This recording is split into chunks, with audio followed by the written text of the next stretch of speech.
দর্শক, এই মুহূর্তে গাজীপুরের শিববাড়ি সিএনজি স্টেশনের সামনে আছেন গাজীপুর প্রতিনিধি মাজহারুল ইসলাম মাসুম। তিনি জানাচ্ছেন সেখানকার সর্বশেষ পরিস্থিতি।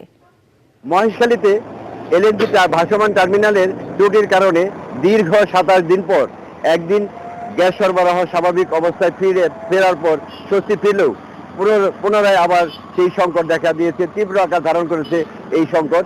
ফলে গাজীপুরের আবাসন খাত, শিল্প খাত এবং সিএনজি স্টেশনগুলোতে মারাত্মক ধরনের প্রভাব পড়েছে। শিল্প কারখানার মালিকরা জানিয়েছেন গ্যাস সংকটের কারণে তাদের গ্যাস চালিত যে জেনারেটর সেগুলো বন্ধ হয়ে গেছে। ফলে তাদের উৎপাদন ব্যয় বেড়ে গেছে, তাদের উৎপাদন কমে গেছে এবং সময় মতো তারা বায়ারদের মালামাল সরবরাহ করতে পারছেন না।